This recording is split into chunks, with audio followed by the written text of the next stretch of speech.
Good afternoon, children. Welcome back to SCP Class 8, Session 5, Part 4. Previous session, we have discussed about the first component of being heroic. This part, we will discuss about the next component of being heroic, that is choosing to obey. You can see from the slide that in class 7 we met with Yatin and Nilesh. Let's read the passage. Yatin obeys when he is forced to. You can see the first picture when parents are watching over. That time he was thinking, I have to study or my parents will scold me. That is out of fear.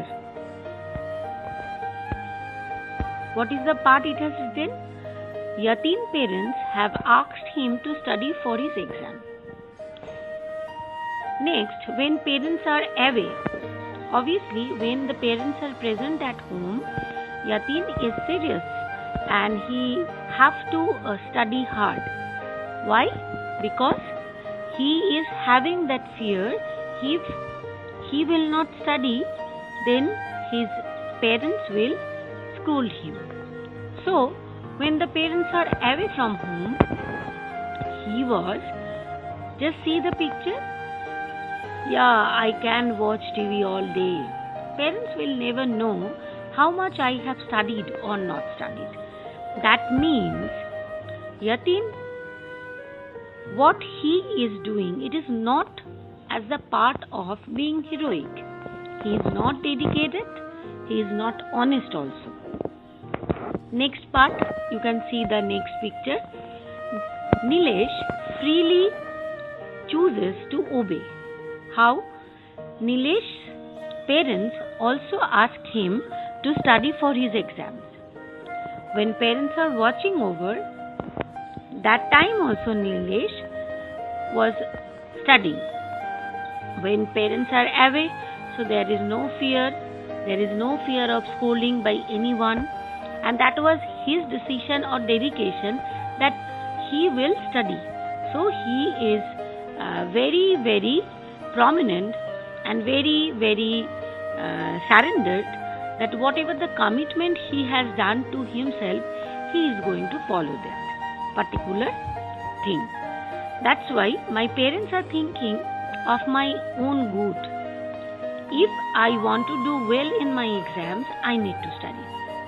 So that conclusion, that logic is already being established in his mind, that what is right. And not only that, he is very just and honest about his commitment.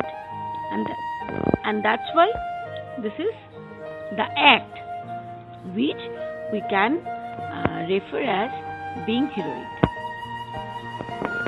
We can go through some real life examples that will be very easier for you to understand.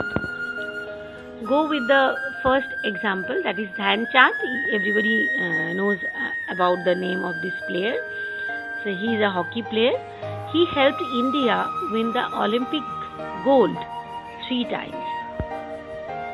Dhyan Chand had the habit of dribbling. What is dribbling? That is keeping the ball to himself, skillfully stopping the opponent from taking it away. This is a special kind of skill. So instead of passing the ball to his teammates, it was his quality.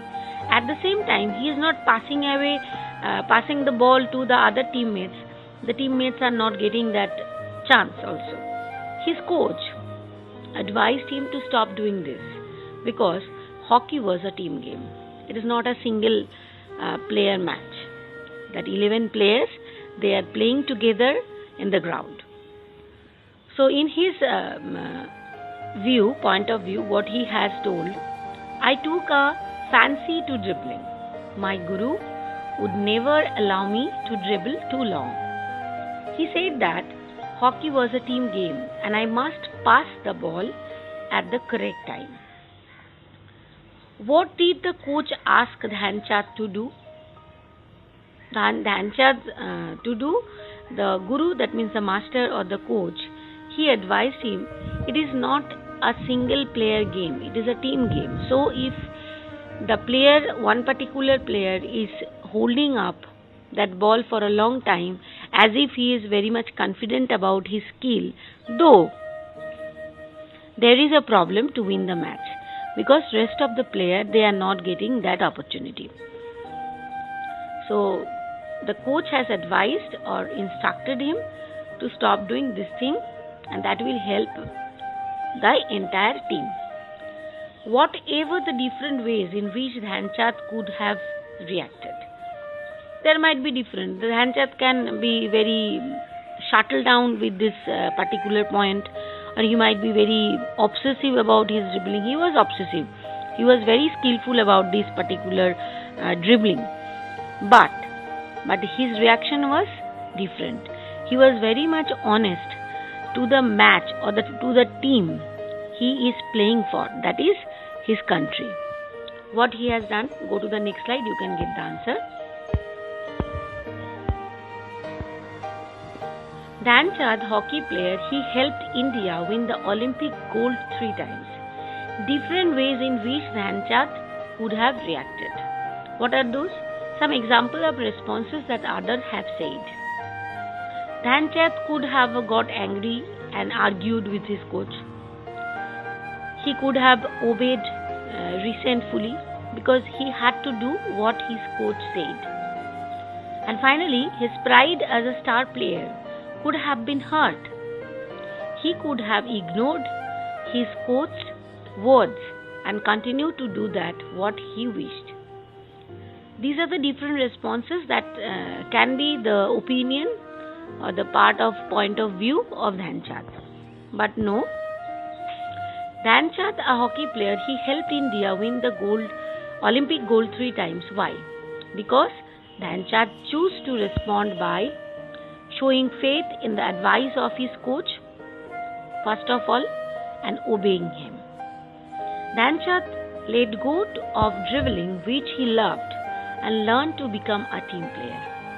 When a player is the part of a team, there is the responsibility of all the players who are playing together and make the match successful. And the result will be also very much positive. Dhyanchand grew to become one of the greatest hockey players the world has ever seen. So from here also you can understand that just surrendering towards something or dedicating ourselves to something on the basis of our point of view with biasness is not going to work out properly. Sometimes we need to go through different suggestions. We need to listen to the suggestion, because when someone close to you or who is elder than you, like your teacher, your parents, your grandparents, whatever, if they are telling something to you, it will definitely for the benefit of your future. We must remember this thing, that our family, our good friends, our good deeds are always with us if we are honest and dedicated towards our commitment. And that will be the part of being heroic. Maybe Dhyanchand has not been scored each and every match, in every match, but that the 3 gold medals for Indian hockey team, it's definitely an honor. And not only that, everybody knew about the name of that player, that Dhyanchand.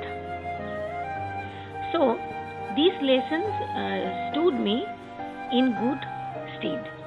What impact do you think this choice had on Dhyanchand himself and on his game? You think, drill your brain and thinking skill. Definitely you are all very smart and logical. You will understand. I already told you in SCP class there is nothing wrong and nothing right. It is the perception and ideas, person to person it differs. But whatever the basic components of being heroic, I already referred. The second part is obeying. Obey. That is the most important thing. Once you committed to do something, you need to obey the instruction which has been provided by your guru or the coach or your parents, whatever. How was his choice to obey? Being heroic. Let's go to the next part. Before I will start with this part, you think about the previous last question, what I asked. You will get the answer, because all of us are doing the same thing but in a different way. Sometimes we are unable to identify that heroic qualities inside us. As I told beginning of this session 5, that being heroic, it is universal possibility and it lies inside all of us. The next example, that is Pandit Shiv Kumar. He is a famous musician and he got Padma Vibhushan. Pandit Shiv Kumar's father, a musician, had done extensive research on the santoor. Santoor, though an ancient instrument, was not used in Indian music and it was in danger of becoming extinct. His father thought that the only person who could be given the responsibility of the bringing this instrument into the mainstream was his son, Shiv Kumar. Shiv Kumar had been then playing tabla for nearly 6 to 7 years. But his father, who was also his guru, advised him to give up tabla and focus on the learning the santoor. What did Pandit Shiv Kumar's father ask him to do? Because it was being trusted by his father that the instrument he was researching on, that is santoor, if it will not be taken to the mainstream, it will be extinct. Santoor was the part of our ancient music tradition. So his guru or father, whatever the name we can give, it will be remain same. The instruction or the advice or the dream he has just carry forward to Pandit Shiv Kumar. Shiv Kumar has tried his level best to keep it up. What were the different ways in which Shiv Kumar could have reacted? Let's see the different reactions. Different ways in which Pandit Shiv Kumar could have reacted. Some of the responses given. He could have got upset with his father as if he was engaged in tabla for asking him to give up that he had spent years practicing. He could have stuck. He can be refused that thing. He could have rebelled against his father and asserted his independence. Yes, he can. He could have started learning santoor without giving up the tabla, dividing his attention between both, rather the single-minded focus on master one. But these are the different opinions. But what he has done? Shiv Kumar chose to respect and obey the wishes of his father and also his guru. Shiv Kumar gave up the tabla and spent years mastering the new instrument, the santoor. Today, it is not only because of the efforts of Pandit Shiv Kumar that the santoor has become an important part of Indian classical music. What impact do you think Pandit Shiv Kumar's choice had on India? Obviously, it has impacted that santoor has become an important part of Indian classical music. And not only that, he established or re-established the importance of that instrument, which has been which might be extinct because people are not getting interest about this instrument. But the dream, but the idea or the concept what his guru has driven for him, he just carry forwarded it, and not only that, he fulfilled it with honesty, commitment, and obeying the words of his father.